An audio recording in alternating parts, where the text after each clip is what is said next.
249쪽을 보시면 단독 신청의 대표적인 경우인 판결에 의한 등기 신청을 보십니다. 판결에 의한 등기 신청. 우리 시험에 잘 나오고요.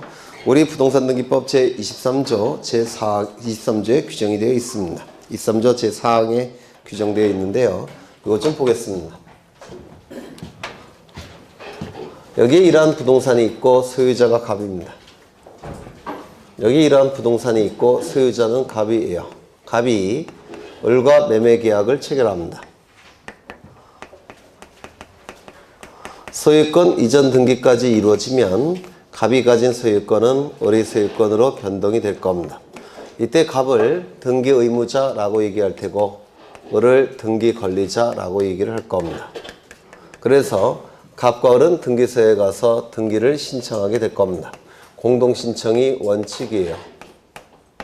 이 매매계약이 체결되면 갑에게는 어떠한 의무가 발생하죠? 소유권 이전 등기 의무가 발생할 겁니다. 맞습니까? 소유권 이전 등기 의무가 발생을 할 겁니다. 을은요, 소유권 이전 등기 청구권이 발생하겠죠? 소유권 이전 등기 청구권이 발생을 할 겁니다. 그래서 을이 갑에게 소유권 이전 등기 청구권을 행사해서 이 의무를 이행할 것을 요구합니다. 이 의무를 이행하는 게 바로 이 등기를 해주는 겁니다. 의무를 이행하는 게 등기를 해주는 거예요. 그런데 갑은 등기를 청구했는데 갑이 이 의무를 이행하지 않더라는 겁니다. 등기를 신청해주지 않더라는 겁니다. 그러면 을은 열받겠죠? 그렇죠? 그러면 을은 어떻게 합니까? 법원에 소송을 제기하는 겁니다. 등기를 이행해달라고 청구했는데도 불구하고 등기를 안 해준다고 해서 칼 두고 뛰어가면 안 돼요. 네, 위험하죠. 그러면 안 되죠. 네. 그래서 법원에 소송을 제기하는 겁니다. 그러면 법원에서는 판단하겠죠. 그래서 을 승소 판결을 해줄 겁니다. 그리고 이 판결이 확정이 됐다면, 이 판결이 확정이 되면 을을 뭐라고 부르냐면 승소한 등기 권리자라고 부릅니다. 승소한 등기 권리자라고 불러요. 승소한 등기 권리자가 있을 때는 이 을은 판결서 가지고 있죠. 이 판결서에 의해서 등기 진정성이 확보가 됐기 때문에 단독으로 신청할 수 있게 됩니다. 판결서라는 등기 진정성을 확보할 수 있는 장치가 있기 때문에 갑이 신청을 하지 않는다고 하더라도 이 을은 단독으로 등기를 신청할 수가 있습니다. 그렇겠죠? 두 번째, 여기에 이러한 부동산이 있고 소유자는 갑입니다. 갑이 을과 매매 계약을 체결합니다. 소유권 이전 등기까지 이루어지면 갑의 소유권은 을의 소유권으로 변동이 될 겁니다. 우리 민법 제186조에 규정되어 있습니다. 이때 갑을 뭐라고 부릅니까? 등기 의무자. 을은요, 등기 관리자가 될 겁니다. 그래서 갑과 을은 등기소에 가서 등기를 공동으로 신청하게 될 겁니다. 공동신청이 원칙이에요. 그런데 이때 갑은 등기를 해주고 싶습니다.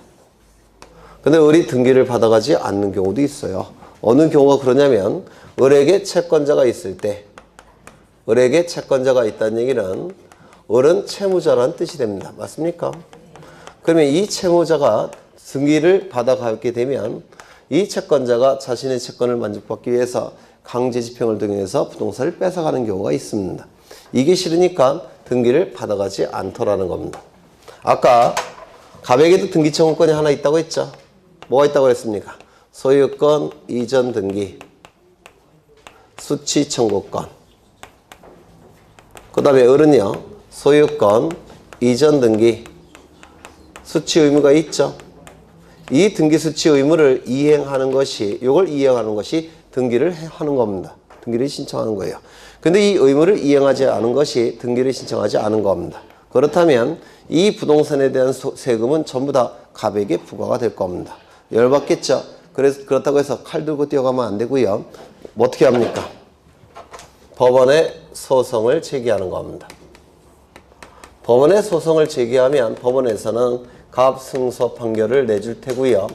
이 판결이 확정이 됐다면 판결서 한 장 주겠죠. 이 판결서 한 장 가질 겁니다. 이때 갑을 뭐라고 부릅니까?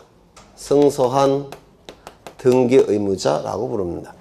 승소한 등기 의무자는 판결서가 있기 때문에 굳이 상대방이 등기 신청이 없어도 판결서라는 등기의 진정성을 확보할 수 있는 자료가 있기 때문에 단독으로 등기를 신청할 수 있더라는 겁니다. 그래서 이게 바로 판결에 의한 등기 신청이에요. 판결에 의한 등기 신청. 여기서 몇 가지를 좀 기억해 두셔야 되는데요. 첫 번째, 이 판결은 이행 판결일 것을 요구합니다. 이행 판결일 것을 요구해요. 이행 판결이 의미하는 바는 뭐냐면 판결서 이렇게 있을 때 판결서 받아보신 적 있습니까? 네, 좋은 일은 아니겠죠.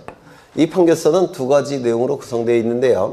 주된 문장과 주문이 나오게 된 이유, 이렇게 두 가지 내용으로 구성이 되어 있습니다. 예전에 설명드린 것 같아요.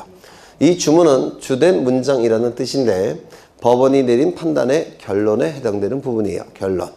그리고 이 주문이 나오게 된 이유, 판결 이유라고 얘기합니다. 이렇게 두 가지 내용으로 구성된 게 판결서예요. 이때 이 주문은 보통 두 줄에서 세 줄 정도로 대단히 간략하게 기록합니다. 이 이유는 수십 장이 될 수도 있고 수백 장이 될 수도 있고 수만 장이 될 수도 있어요. 근데 이 주문의 끝문장이 무엇을 확인한다 라고 끝나는 경우가 있습니다. 무엇을 확인한다. 이렇게 끝나게 되면 이 판결을 확인 판결이라고 부릅니다. 확인 판결. 갑은 소유권자임을 확인한다. 을은 전세권자임을 확인한다. 병은 저당권자임을 확인한다. 무슨 판결이라고요? 확인 판결. 그렇죠. 주문의 끝문장 갖고 판단하는 겁니다. 그 다음에 이 주문의 끝문장이 무엇을 이행하라 이렇게 끝나는 경우도 있어요. 어떠한 절차를 이행하라 이렇게 끝나는 경우도 있습니다. 이 판결을 이행 판결이라고 부릅니다. 갑은 소유권 이전 등기 의무 절차를 이행하라 또는 소유권 이전 등기 의무를 이행하라 이렇게 끝나면 그 판결의 이름은 이행 판결입니다. 을은 저당권 설정 등기 의무를 이행하라. 병은 전세권 이전 등기 의무를 이행하라. 이렇게 끝나면 전부 다 이행 판결이에요. 그렇죠. 그 다음에 이 주문의 끝문장이 뭐뭐 한다로 끝나는 경우가 있습니다. 이 판결을 형성 판결이라고 불러요. 갑남과 을녀는 이혼한다. 형성 판결입니다. 이제 남남이 되는 겁니다. 법률 관계를 발생, 변경, 소멸, 즉 형성시키는 판결을 형성 판결이라고 불러요.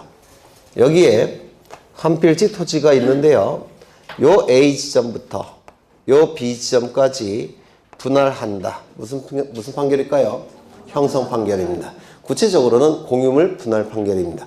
공유물 분할 판결은 형성 판결의 대표 주자예요.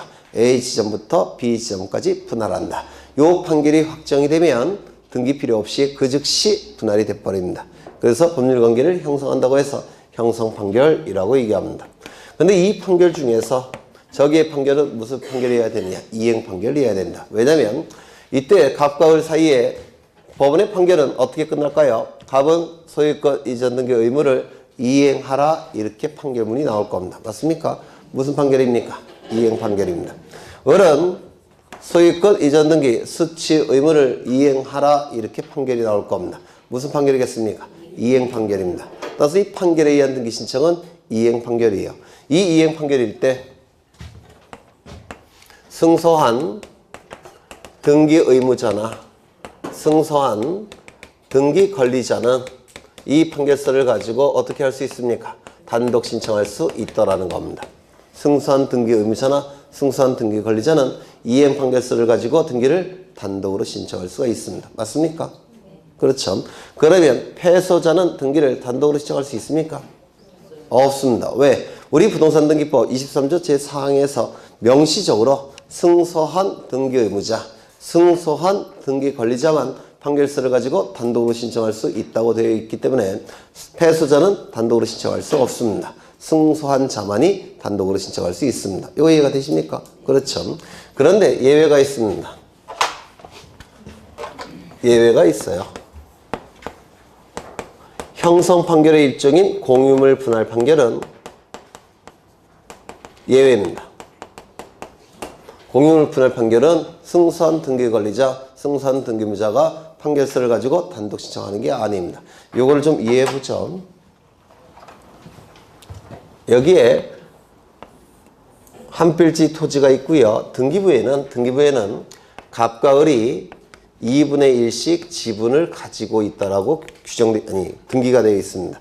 갑과 을이 2분의 1씩 지분을 가지고 있는 공유토지입니다. 그런데 이 갑과 을이 등기부에 2분의 1씩 공유로 등기가 되어 있는데요. 한 번은 대판 싸웠어요.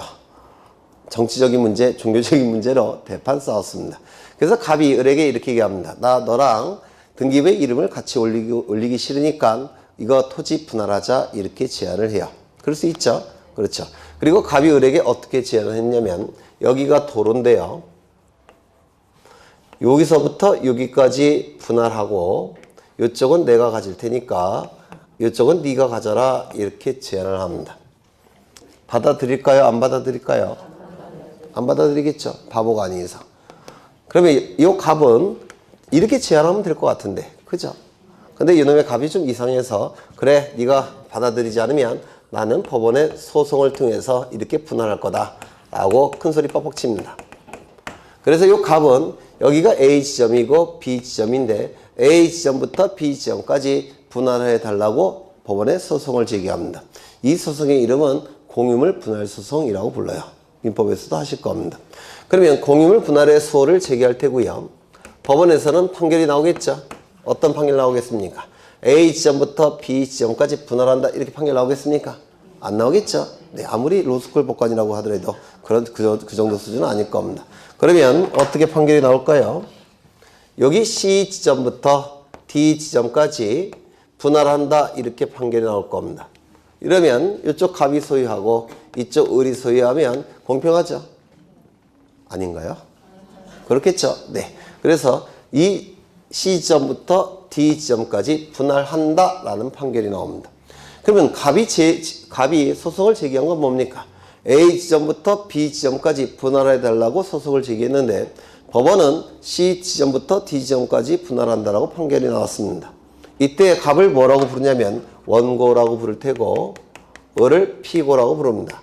소송을 제기한 자를 원고, 소송을 제기당한 자를 피고라고 부르는데요.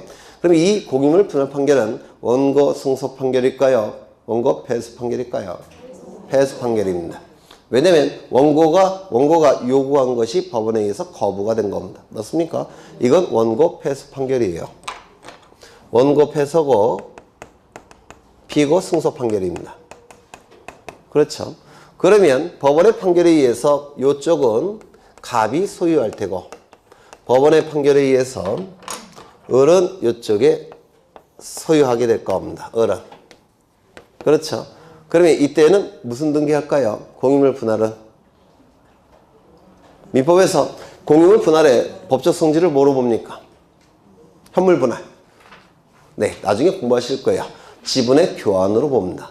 나중에 저도 설명을 드릴 텐데 공유를 공부하신 다음에 저도 설명을 드릴 텐데 이 공유물의 현물 분할은 지분의 맞교환으로 봅니다. 지분의 맞교환이니까 무슨 등기할까요? 지분 이전 등기를 합니다. 그러면 이때 갑은 등기소에 가서 지분 이전 등기를 신청할 수 있을까요? 없을까요? 패소자인데. 네? 있겠죠. 왜요? 패소자일지라도 이쪽은 갑소유입니다. 맞습니까?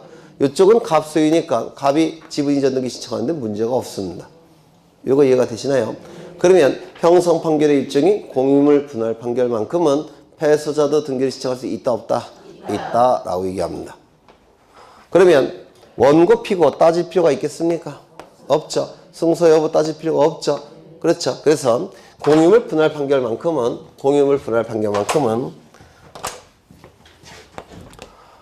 승소 패소를 따질 필요도 없습니다.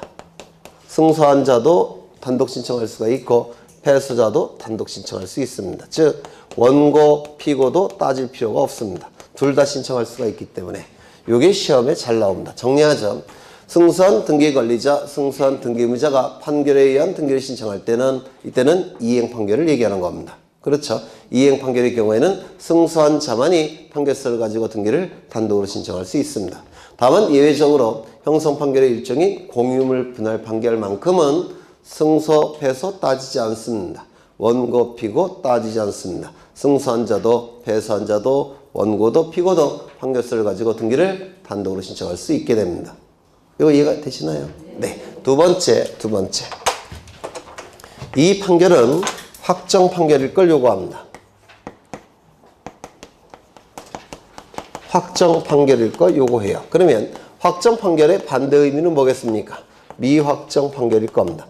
그러면 미확정 판결을 가지고는 등기를 단독으로 신청할 수 없다는 뜻입니다. 그러면 미확정 판결이 의미하는 바는 뭐냐면 상급 법원에 올라가서 번복될 가능성이 있는 판결을 미확정 판결이라고 부릅니다. 상급 법원에 올라가서 번복될 가능성이 없는 판결을 확정 판결이라고 부릅니다.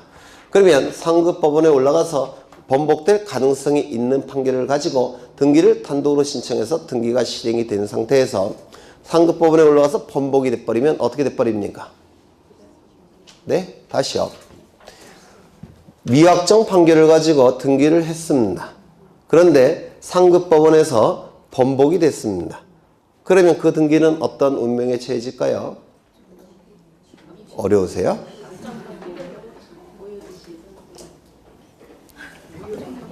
미확정 판결서를 가지고 등기가 이루어졌다는 겁니다. 소유권 이전 등기가. 이 소유권 이전 등기가 이루어진 상태에서 상급 법원에서는 이거 번복이 됐습니다. 그러면 이 등기는 말소돼야 됩니다. 그렇지 않습니까? 말소돼야 되죠. 그는 등기 경제상 이건 비합리적이라고 봅니다. 그래서 번복될 가능성이 없는 등기만 판결서를 가지고 등기를 신청할 수가 있는 겁니다. 이거 이해가 되십니까? 어렵지 않죠? 네. 번복될 가능성이 있는 판결을 가지고 등기해봤자 나중에 번복이 돼버리면 말소가 돼야 돼요. 이건 등기관이 짜증낼 겁니다. 그래서 번복될 가능성이 없는 판결만은 많이 등기를 단독으로 신청할 수 있다는 겁니다. 그러면 확정 판결이어야지만 등기를 단독 신청할 수 있는데요. 그러면 이 확정 판결이라는 것을 등기소에 가서 입증을 해야 될 겁니다. 증명해야 되겠죠.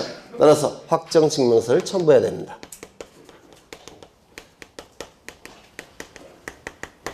확정 증명서가 첨부가 돼야 됩니다. 등기를 신청할 때는. 뭐라고 자주 출제되냐면 송달 증명서를 첨부한다 이렇게 출제합니다. 송달 증명서가 아니라 뭐라고요? 확정 증명서를 첨부하는 겁니다. 그렇다면 세 번째, 가집행 선고부 판결은 확정 판결일까요? 미확정 판결일까요? 가집행 선고부 판결. 이 가집행 선고부 판결은 무슨 뜻이냐면 임시로 강제 집행할 수 있음을 선고한 판결이란 뜻이에요. 임시로 강제 집행할 수 있음을 선고한 판결. 그러면 이건 임시라는 표현이 있으니까 확정 판결일까요? 미확정 판결일까요? 미확정 판결이 되는 겁니다. 만약에 확정 판결이라고 한다면 요 가짜가 붙을 수가 없습니다. 그렇죠? 그래서 이 가집행 선고부 판결은 미확정 판결이 되는 것이고 미확정 판결을 가지고는 등기를 단독으로 신청할 수 없습니다. 그래서 이 정도에서 출제가 됩니다. 판결에 의한 등기 신청은 이 정도에서 출제가 돼요. 다시 정리해보죠. 이 판결에 의한 등기 신청 원칙은 이행 판결입니다.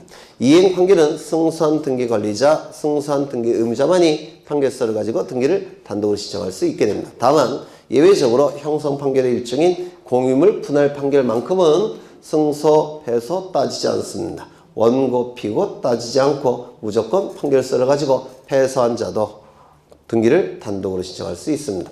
이 판결은 확정 판결일 것을 요구하기 때문에 확정 증명서가 첨부가 돼야 되고 또한 가집행 선고부 판결은 미확정 판결이기 때문에 등기를 단독으로 신청할 수 없게 됩니다. 근데 그 정도 보시면 될 것 같아요. 책에는 굉장히 많이 나와 있지만 일단은 그 정도만 봅니다. 그 다음에 250쪽을 보시면 상속으로 인한 등기가 나와 있죠. 네, 상속으로 인한 등기를 좀 보겠습니다. 여기 이런 부동산이 있고요. 소유자는 갑입니다. 소유자는 갑인데요. 갑이 돌아가시게 되면 이분을 피상속인이라고 부릅니다. 돌아가시면 피상속인이라고 불러요. 돌아가셨으니까 사람입니까? 아닙니까? 사체예요. 시체입니다. 사체니까 사람 아니죠. 그럼 권리 능력이 있습니까? 없습니까? 없죠. 따라서 부동산 소유권을 가질 능력이 없죠. 그러면 이 갑이 가지고 있는 모든 재산적 권리와 의무는 상속인에게 포괄해서 승계가 이루어집니다. 이를 상속이라고 불러요. 피상속인이 사망하게 되면 그자가 가지고 있는 모든 재산적 권리와 의무는 포괄해서 상속인에게 승계가 이루어지는데 이를 상속이라고 부릅니다. 이때 여기에 포인트를 두게 되면 A는 상속인이 되는 겁니다. 여기에 포인트를 두게 되면 요 A는 포괄 승계인이 되는 겁니다. 여기에 포인트를 두면 포괄 승계인, 여기에 포인트를 두면 상속인이 될 거예요. 요즘은 이 용어로 더 많이 출제합니다. 포괄 승계인. 그렇죠? 그러면 이 갑이 사망했을 때 A는 소유권을 취득하겠죠. 우리 민법 187조는 상속의 경우 언제 소유권을 취득한다고 하고 있습니까? 비상속인 사망 시. 그 시점이 상속 개시 시예요. 상속 개시 시는 비상속인 사망 시입니다. 맞습니까? 네, 그렇죠. 그럼 이 취득한 소유권을 다른 자에게 처분하기 위해서는 우리 민법 187조에 의해서 A 명의로 뭘 갖춰야 됩니까? 소유권 이전 등기를 갖춰야 되겠죠. 이 소유권 이전 등기의 원인은 뭘까요? 갑사망. 그렇죠. 이게 뭐라고요? 상속이 될 겁니다. 그래서 이 A는 소유권 이전 등기를 갖춘 다음에 처분을 해야 되겠죠. 따라서 이걸 뭐라고 얘기합니까? 처분 요건으로서의 등기라고 얘기할 겁니다. 187조 민법. 이거 이해가 되십니까? 그렇죠. 그러면 이 등기를 뭐라고 부르냐면 상속을 원인으로 한 등기, 소유권 이전 등기, 상속 등기라고 불러요. 또한 지금 여기에 포인트를 두게 되면 이 등기를 뭐라고 부르냐면 포괄 승계에 따른 상속 등기, 포괄 승계에 따른 등기라고도 얘기합니다. 되셨나요? 그러면 이때 등기부는 어떻게 기록이 될까요? 등기부에는 1번 소유권 보전 갑에서 2번 소유권 이전 A 등기 원인은 뭘까요? 상속 이렇게 기록이 될 겁니다. 그렇죠? 이게 바로 포괄 승계에 따른 소유권 이전 등기 또는 상속에 따른 상속에 의한 소유권 이전 등기라고 얘기할 겁니다. 되셨습니까? 그렇죠.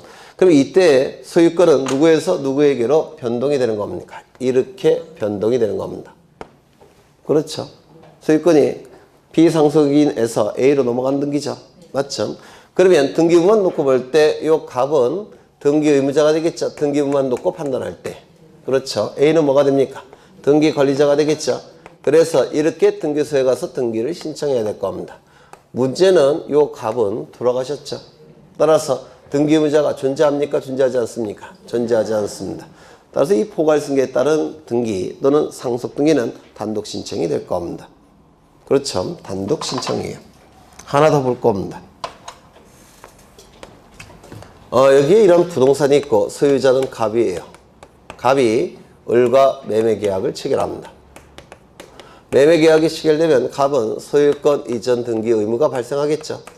그리고 동시에 갑은 소유권이라는 권리도 가지고 있죠. 그렇지 않습니까? 잘못 썼나? 이 갑은 이 부동산에 대한 소유권자예요. 그런데 매매계약이 체결되면 갑에게는 소유권 이전 등기 의무가 발생할 겁니다. 그렇죠. 그리고 이 을은 소유권 이전 등기 청구권이 발생을 할 겁니다. 만약에 등기까지 이루어진다면 이 의무를 이행해서 등기가 이루어진다면 을은 소유권을 취득하게 될 겁니다. 맞습니까? 그래서 갑과 을은 등기소에 가서 등기를 공동으로 신청해야 될 겁니다. 그렇겠죠? 그런데 매매계약을 체결한 다음에 갑이 사망을 하더라는 겁니다. 갑이 사망하게 되면 갑을 뭐라고 부릅니까? 피상속인. 그렇죠? 사망한 자를 피상속인이라고 부릅니다. 이 피상속인이 가지고 있던 모든 재산적 권리와 의무는 포괄해서 누구에게 승계가 됩니까? 상속인에게 승계가 될 겁니다. 상속인에게 승계가 될 겁니다. 이를 상속이라고 불러요. 여기에 포인트를 둔다면 A는 상속인이 되는 것이고요. 여기에 포인트를 두게 되면 A를 포괄승계인이라고 부릅니다. 그러면 갑이 사망하게 되면 이 갑은 권리 능력이 없어지니까 이 갑이 가지고 있던 모든 재산적 권리와 의무는 전부 다 상속인 포괄승계인에게 승계가 되는 겁니다. 맞습니까? 그러면 이 소유권과 이 소유권 이전 등기 의무는 누구에게 승계가 됩니까? A에게. 맞아요? 그렇죠. 요 A에게 소유권도 승계가 될 테고 그 다음에 소유권 이전 등기 의무도 승계가 될 겁니다. 그러면 이때의 을은 이 등기 청권을 누구에게 행사해야 되겠습니까? A에게 행사해야 되죠. 따라서 이 A는 이 의무를 이행해야 될 겁니다. 이 의무를 이행하는 게 뭡니까? 등기를 신청하는 거. 따라서 등기는 어떻게 신청이 될까요? 이렇게 신청이 될 겁니다. 돌아가셨으니까 하늘나라에서 절대로 등기하고 오라고 안 보내줘요. 그랬더니 어떤 분이 지옥에 갈 수도 있는데 꼭 굳이 하늘을 네, 괜히 얘기했다. 이게 바로 상속인에 의한 등기신청이라고 얘기합니다. 상속인에 의한 등기신청 또는 포괄승계인에 의한 등기신청이라고 불러요.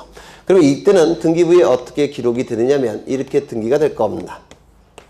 1번 소유권 보전 갑에서 2번 소유권 이전 누구 명의로 등기가 되겠습니까?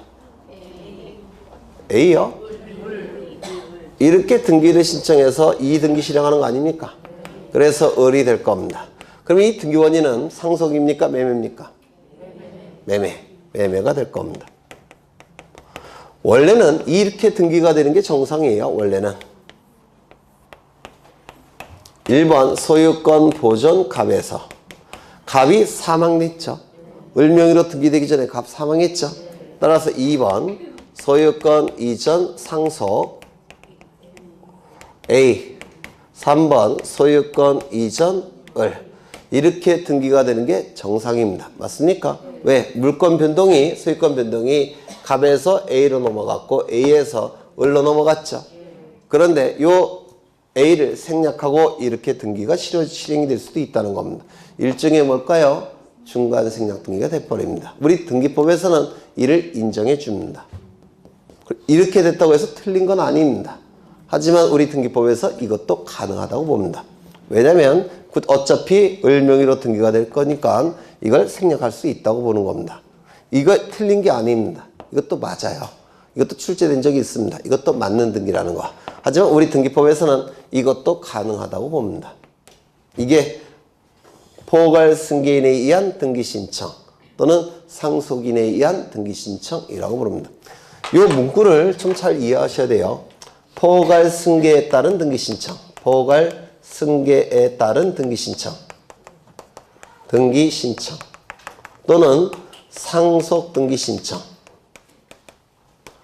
이라고 부르고요. 이쪽은 그 다음에 이쪽은 포괄승계인에 의한 등기신청, 포괄승계인에 의한 등기신청 또는 상속인에 의한 등기신청 이렇게 의미가 다른 겁니다. 뜻이 완전히 다른 거예요. 그러면 이때는 단독신청입니까? 공동신청입니까? 단독신청. 그리고 등기원인은 뭘까요? 상속. 이쪽은 단독입니까? 공동입니까? 공동. 등기원인은 뭘까요?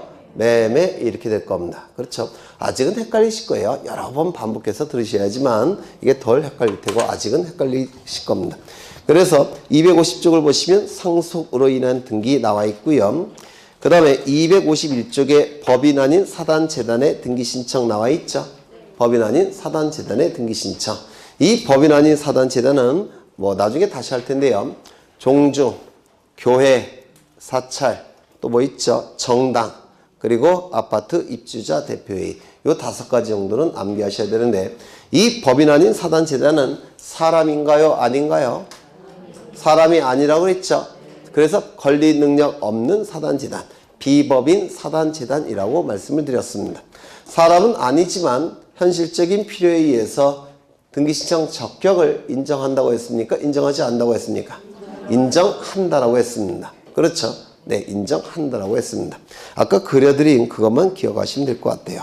그리고 하나 더 251쪽에서는 또골뱅이 2번에 등기 절차 나와 있습니까? 네, 등기 절차 2번 별표 치시고요. 그 다음에 3번에 첨부정보 별표 치십니다. 둘 다 출제 확률이 대단히 높습니다. 둘 다. 나중에 설명을 드릴 겁니다. 넘기겠습니다. 252쪽을 보시면 포괄승계인에 의한 등기신청 나와 있습니까? 포괄승계인에 의한 등기신청. 포괄승계에 따른 등기신청과 의미가 다르다고 했죠.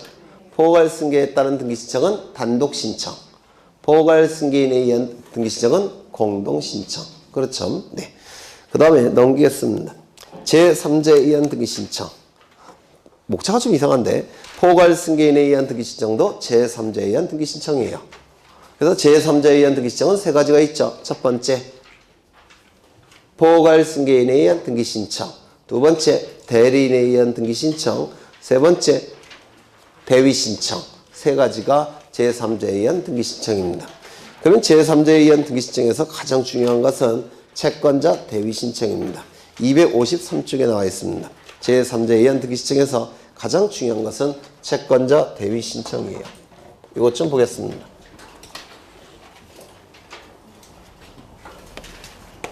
여기에 이러한 부동산이 있고 소유자는 갑입니다. 갑이 을과 매매 계약을 체결합니다. 소유권 이전 등기까지 이루어진다면 갑이 가진 소유권은 을의 소유권으로 변동이 될 겁니다.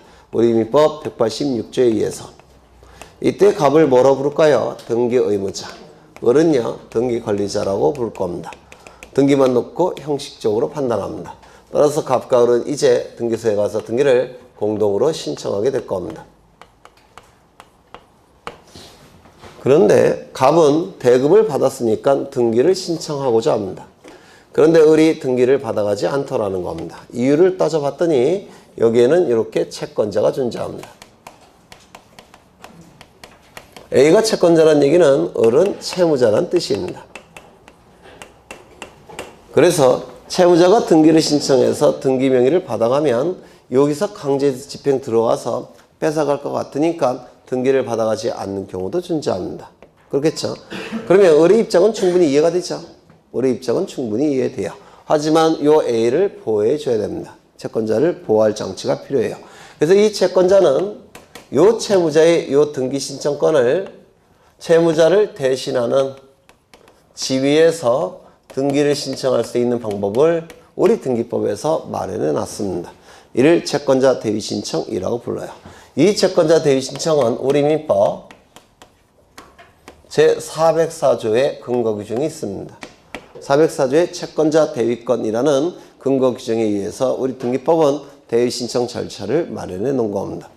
그러면 이 대위 신청은 원칙적인 모습입니까? 예외적인 모습입니까? 예외적인 모습입니다. 등기 신청은 당사자가 신청함이 원칙이라고 했죠. 따라서 이는 제3자가 신청하기 때문에 예외예요. 예외는 엄격하게 인정이 돼야 됩니다. 따라서 요건을 충족할 때만 이 예외가 인정이 됩니다. 이 요건은 첫 번째, 채권자에게 채권이 있어야 됩니다. 채권자에게 채권이 없다면 대위 신청이 인정되지 않을 겁니다. 이를 뭐라고 부르냐면 피보전 권리라고 불러요.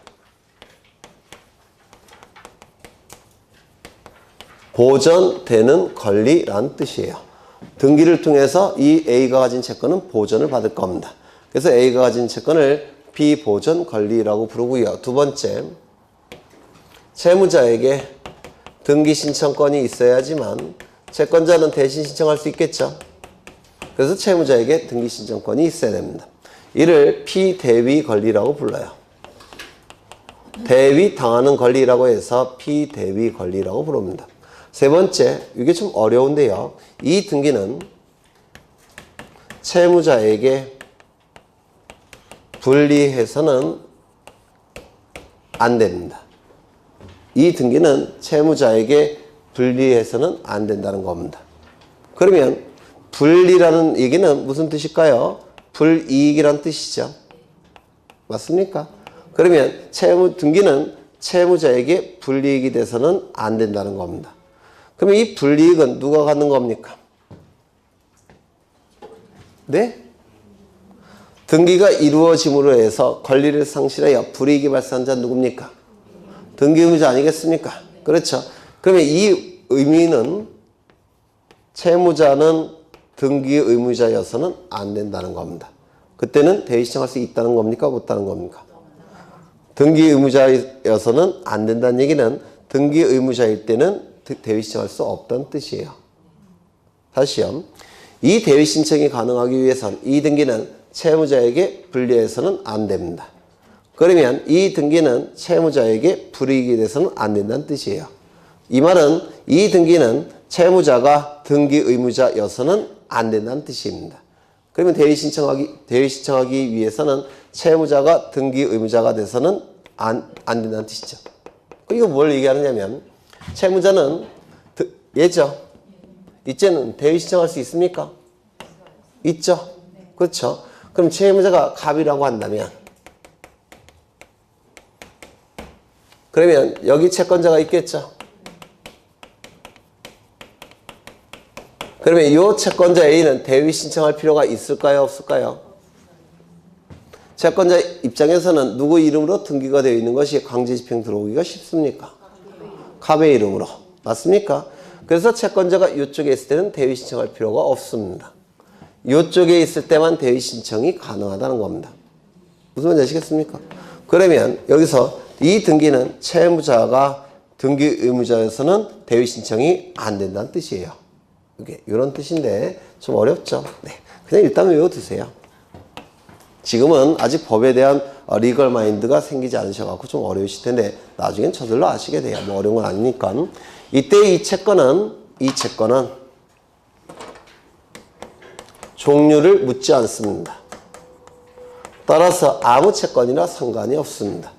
물권적 청구권, 채권적 청구권, 특정 채권, 불특정 채권, 아무 채권이나 상관이 없습니다.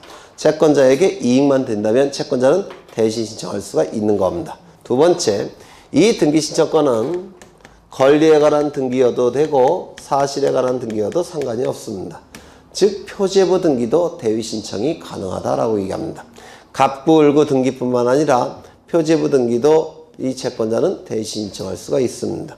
그리고 이 등기는 채무자가 등기 의무자가 돼서는 안 됩니다. 즉 채무자는 등기 권리자가 돼야지만 대위 신청이 될 겁니다. 이 세 가지 요건이 충족이 될 때 이 등기 신청권을 채권자가 대신 신청할 수 있다라고 얘기합니다. 그러면 하나 더 보죠. 여기에 이렇게 한 필지 토지가 존재합니다. 그런데 이 한 필지 토지 소유자는 갑인데요. 갑이 을과 이 한 필지 일부에 대해서 매매 계약을 체결합니다. 이거 가능할까요? 불가능할까요? 네? 가능하죠. 사적 자치 원칙에 입각해서 일부 매매 당연히 가능합니다. 그러면 일부에 대한 소유권 이전 등기가 가능한가? 일부에 대한 소유권 이전 등기 될까요? 안 될까요? 누가 그래요? 된다고. 일물 일권의 원칙 민법에서 하셨습니까? 안 하셨어요?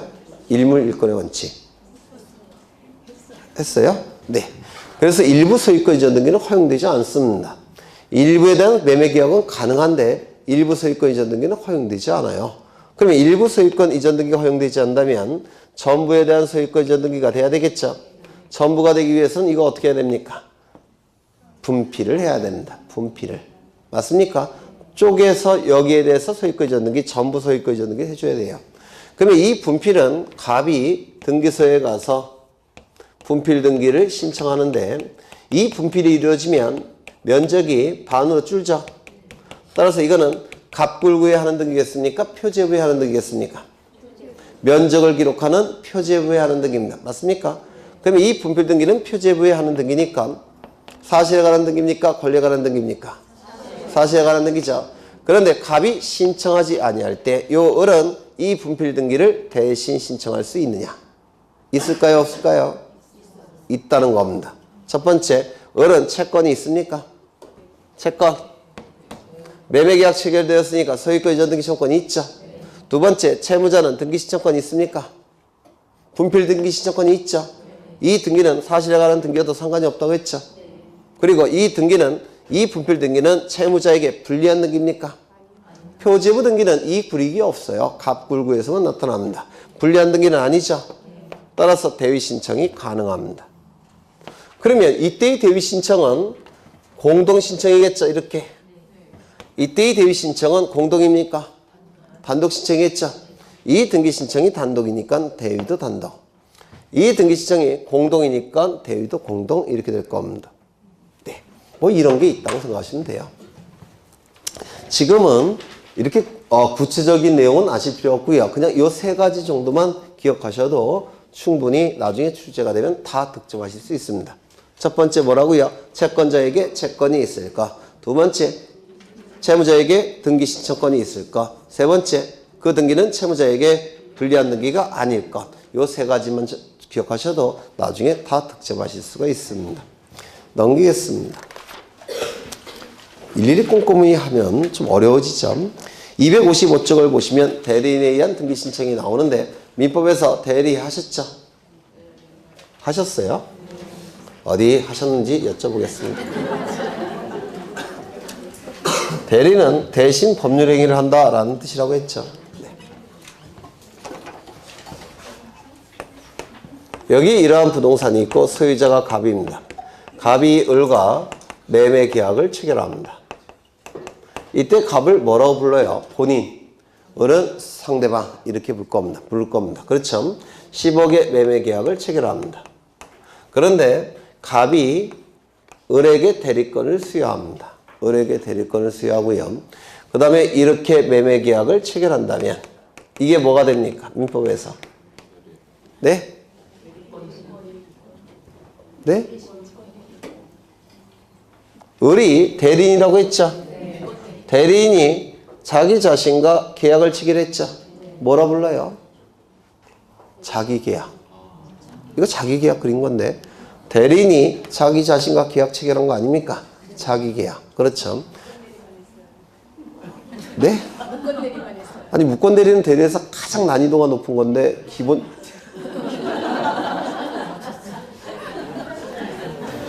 아니 어떻게 무권 대리를 했다는 얘기는 기본적인 건 다 하셨다는 거잖아요. 아, 안 하시 이거 처음 보세요? 아, 그러면 지금 하면 되죠. 대리인이 자기 자신과 계약을 체결할 때 자기 계약이라고 부릅니다. 자기 계약. 이런 경우도 있을 겁니다. 갑이 을과 매매 계약을 체결합니다. 얼마에? 10억에. 이건 당사자가 체결한 계약이에요. 그렇죠? 그런데 갑이 A에게 대리권을 수여하고 을도 A에게 대리권을 수여해서 이렇게 계약을 체결하는 경우가 있습니다. 이걸 뭐라 부를까요? 쌍방대리라고 얘기합니다. 쌍방대리. 그러면 우리 민법에서 자기 계약과 쌍방대리는 허용하지 않습니다. 금지되어 있습니다. 124조 본문에서 이유는요. 본인을 보호하기 위해서 그렇습니다. 여기서 보시면 이 부동산의 시가는 10억이에요. 그래서 당사자가 계약을 체결할 때는 시가대로 10억의 계약을 체결할 겁니다. 그런데 이렇게 계약을 체결한다면 을은 대리는 대금 결정 권한도 있어요. 대리는 그러면 얼마의 대금이 결정이 될까요? 이거보다는 15억이요? 을이 바본가요?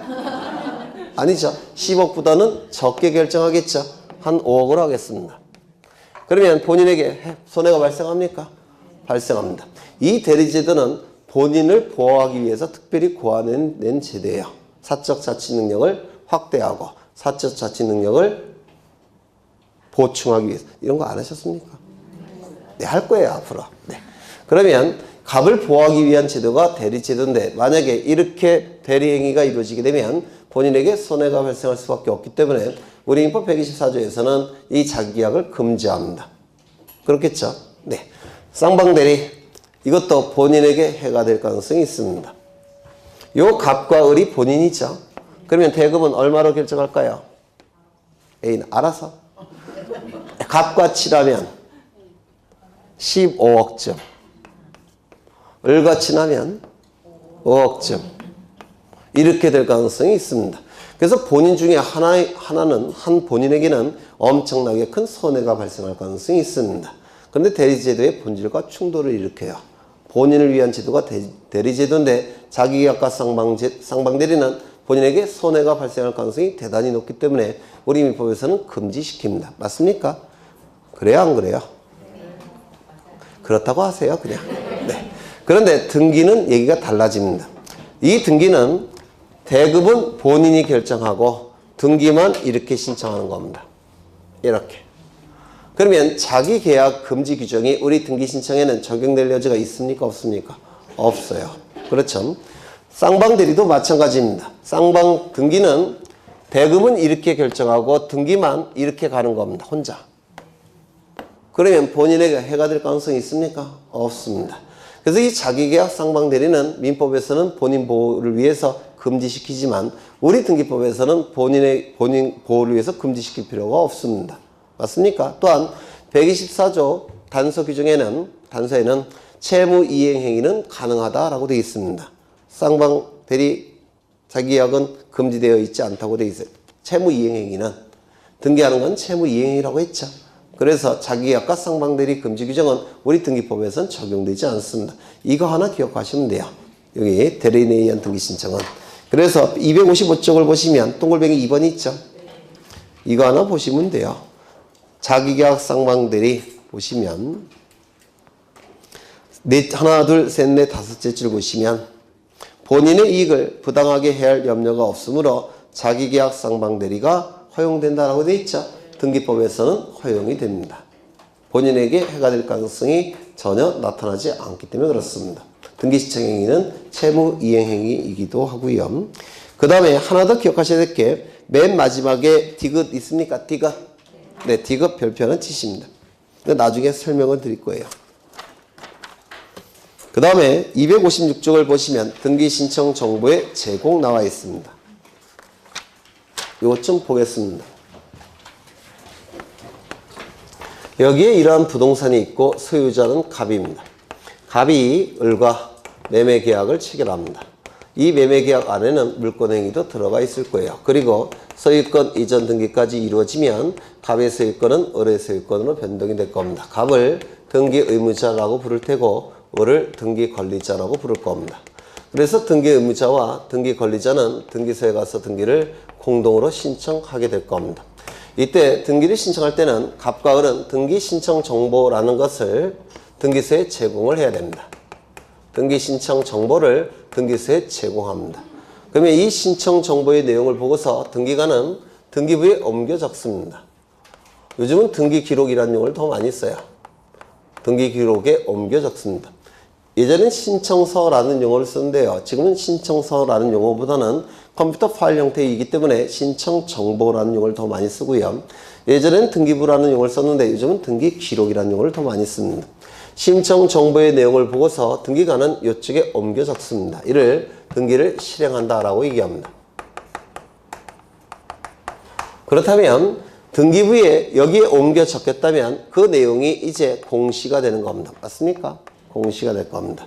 그러면 여기에 정확한 내용이 공시가 되기 위해서는 여기의 내용도 정확해야 됩니다. 맞습니까? 여기의 내용이 정확하지 않다면 등기부는 엉뚱한 잘못된 내용이 공시가 될 겁니다. 등기관이 하는 역할은 여기의 내용을 이쪽에 옮겨 적는 역할을 등기관이 하는 겁니다. 그게 바로 등기를 실행하는 거예요. 그렇다면 여기에 정확한 내용이 기록돼야 되는데 이 신청 정보에 기록된 내용이 정확한지 여부를 등기관이 확인을 해야 됩니다. 확인을 한 다음에 이쪽에 옮겨 적는 겁니다. 그러면 여기의 내용을 확인하기 위해서 갑과 을은 신청 정보를 등기소에 제공할 때 다른 각종 정보들을 같이 첨부합니다.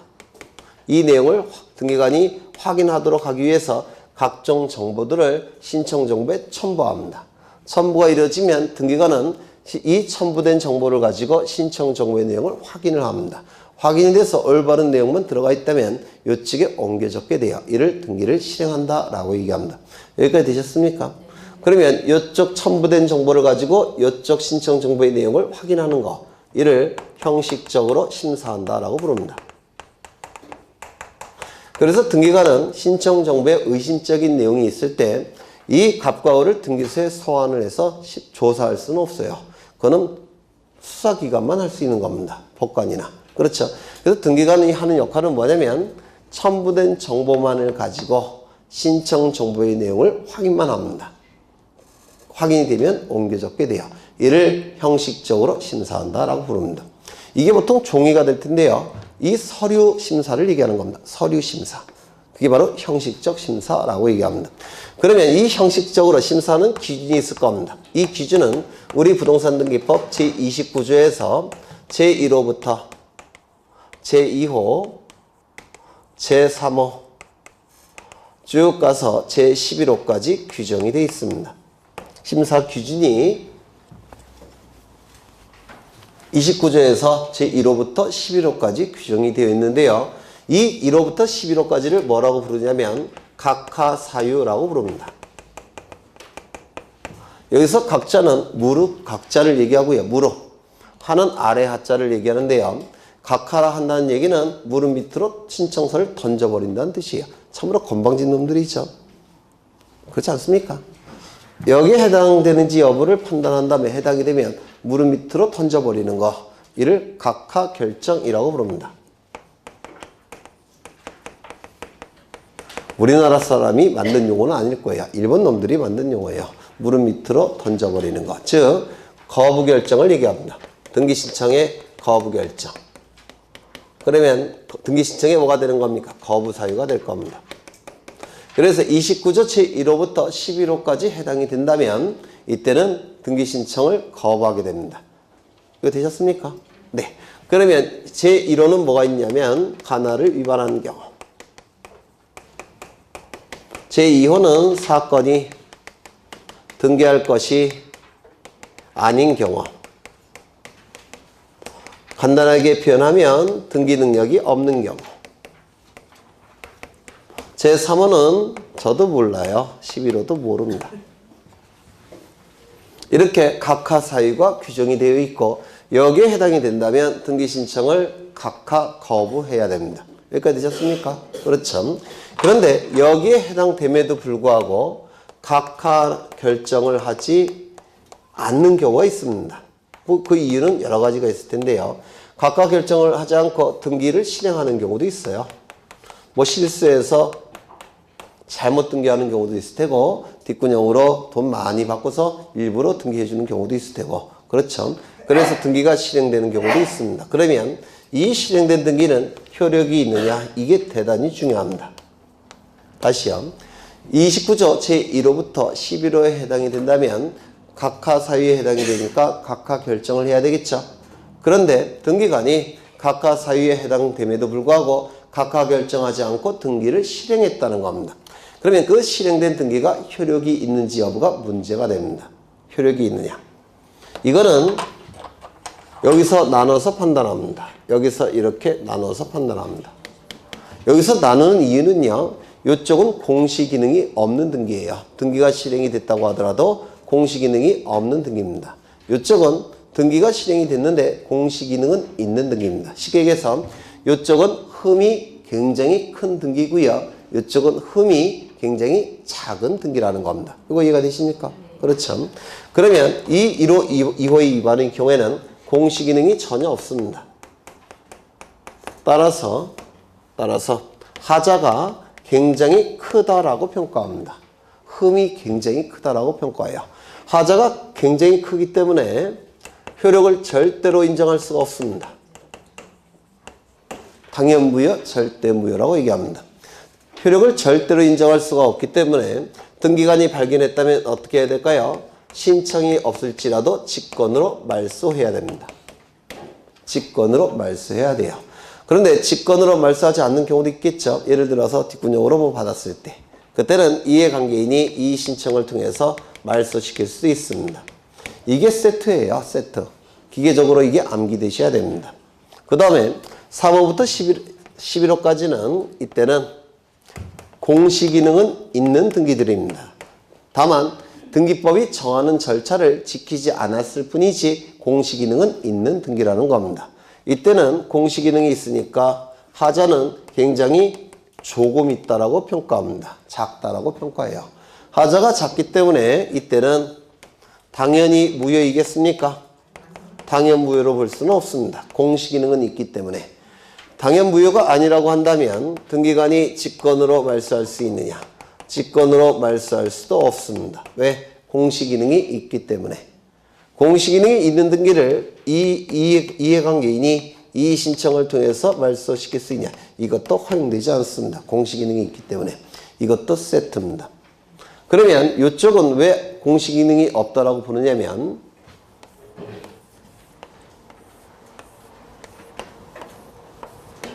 여기는 경상북도인데요. 경상북도 안에는 많은 시들이 있을 겁니다. 그렇겠죠? 여기는 A라는 시고요. 이 A라는 시에 등기소가 하나 있을 겁니다. 그러면 여기 부동산이 이렇게 존재한다면 갑은 당연히 요 등기소에 가서 보존등기 해야 되겠죠. 맞습니까? 보존등기를 여기 가서 해야 되는데 갑이 보존등기를 여기 가서 등기를 했더라는 겁니다. 친구가 등기소장으로 있는 여기 가서 보존등기를 합니다. 그럼 이거는 관할을 위반한 겁니까? 위반하지 않은 겁니까? 위반한 거죠.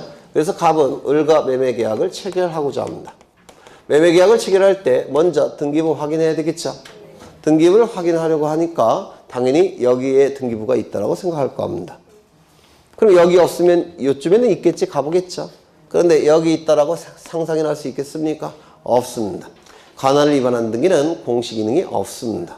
공시기능이 없기 때문에 절대로 효력을 인정할 수가 없는 것이고 절대로 효력을 인정할 수 없으니까 등기관이 발견했다면 신청이 없어도 직권으로 말소할 수 있는 것이고 직권으로 말소하지 아니할 때는 이해관계인이 이 신청을 통해서라도 말소시킬 수 있습니다. 이거 이해가 되십니까? 네. 그 다음에 이 두 번째 사건이 등기할 것이 아닌 경우 등기 능력이 없는 경우 제가 며칠 전에 벤틀리 자동차를 5억 주고 샀는데요. 아 진짜 산 건 아니고요. 네, 예를 들겠다는 겁니다. 이거 살 돈 있으면 강의를 안 합니다. 아파트 한 채 값이죠. 아파트 한 채 값입니다. 그래서 친구가 등기소장으로 있는 등기소에 가서 요 아파트 한 채 값이니까 등기해달라고 합니다. 안 해주겠죠. 그래서 저녁에 맛있는 거 사줬더니 등기를 해줬습니다. 그러면 벤틀리 자동차가 이게 등기가 가능한 겁니까? 왜요? 동산 아닙니까? 동산. 그렇죠. 동산은 등기가 처음부터 불가능하죠. 사람들이 이 벤틀리 자동차가 부동산 등기부에 등기가 있다라고 상상이나 할 수 있습니까? 없습니다. 공시기능이 없어요. 따라서 이때도 당연무효, 직권말소, 이의신청을 통해서 말소시키는 겁니다. 맞습니까? 그래서 이 두 가지는 꼭 외워두셔야 돼요. 이 두 가지는 관할 위반, 사건이 등기할 것이 아닌 경우는 첫 번째 당연무효, 따라서 직권말소, 세 번째 이의신청. 나머지 것들은 공시기능이 있는 것이고 다만 등기법에서 정하는 절차 규정들이 있을 겁니다. 사소한 절차 규정이 있는데 그 절차 규정만 위반했을 뿐이에요. 공시기능은 있습니다. 공시기능이 있으니까 당연무효 아니고 직권말소할 수 없고 이의신청을 통해서 말소할 수 없습니다. 그렇다면 당연무효가 아니란 얘기는 유효란 뜻입니까? 네? 네, 맞습니다. 당연무효가 아니란 얘기는 유효일 수도 있고 무효일 수도 있다는 뜻입니다. 유효는 이 등기가 실체관계와 부합하는 등기라고 한다면 이 등기는 유효한 등기가 되는 것이고 실체관계와 부합하지 않는 등기는 이 등기는 무효라는 뜻입니다. 이때 실체관계 부합 여부는 민사소송 절차를 통해서 해결합니다. 왜냐하면 우리 민법이나 각종 법에서 실체라 하면 권리와 의무를 얘기해요. 그래서 실체관계에 부합한다는 얘기는 그 의미가 뭐냐면 어차피 권리를 취득할 자 명의로 등기가 이루어졌다면 실체관계와 부합하는 등기고 권리를 취득하지 못할 자 명의로 등기가 됐다면 실체관계와 부합하지 않는 등기고 이 권리 취득 여부는 민사소송 절차를 통해서 해결합니다. 그래서 민사소송 절차를 통해서 실체관계 부합 여부를 따지는 것이지 이의신청 절차를 통해서 따지는 게 아닙니다. 그러면 이거를 좀 이해를 하실 텐데요. 이거 설명드렸나요? 했나 안 했나? 네? 뭐라고요? 작년에? 저 작년에, 네. 그럼 이 정도만 보죠. 네. 잠시 쉬었다가 하겠습니다.